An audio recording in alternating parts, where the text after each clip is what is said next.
In the last video, we saw how the tool decorator helps turn a simple Python function into a callable AI tool, something our language model can recognize and use when reasoning. But what if we want more structure and control? What if we want to clearly define the input parameters, their types, and even attach rich detail for each, making the tool more transparent and reliable for the model to use? That's where the structured tool comes in. Structured tool takes the concept of tools a step further. It lets us wrap a function with a Pydantic model that defines exactly what inputs the tool expects.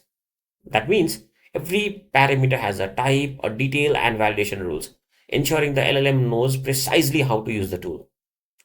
Think of it like giving the model a manual. Instead of saying, here's a function, good luck figuring it out, you're saying, here's a tool that multiplies two numbers. It requires exactly two integers, a and b, and here's what they represent. This structured approach becomes incredibly useful when you're working with multiple tools or building complex agents. It reduces ambiguity and helps the LLM call your tools correctly every time. So in this video, we'll explore how to define a structured tool using StructuredTool.from function, how to specify input schemas using Pydantic, and why this approach is considered the more scalable and professional way to build tools for LLM agents. So let's go to the implementation. So here I'm going to create a new file again and then call it structuredTool.py. Here I will have LangChain. From LangChain.tools, I'm going to import structured tool.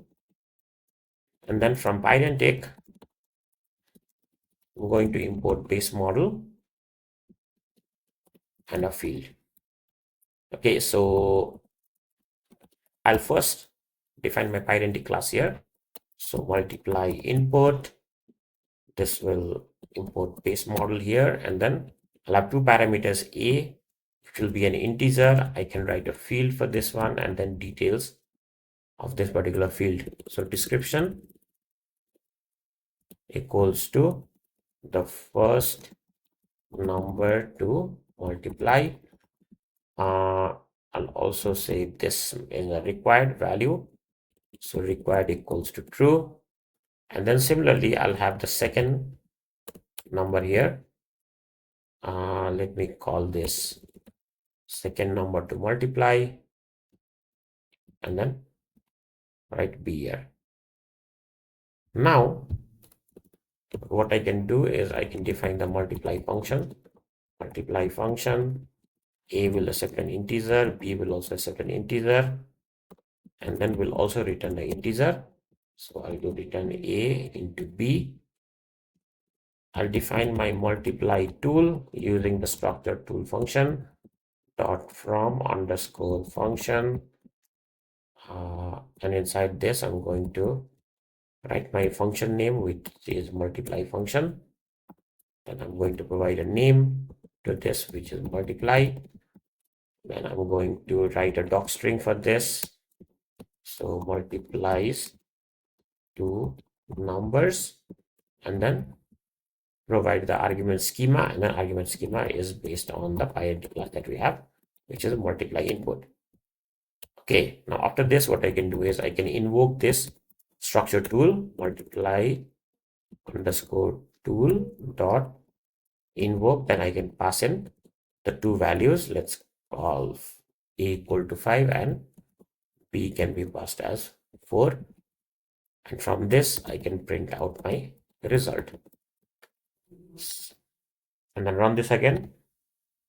So in our previous video, what we had done is we had used the tool decorator to define the tool function, but in this case we've defined a Pydantic class for validation too, and then we have used structured tool to invoke this particular function here, which follows the validation rules provided in this Pydantic class.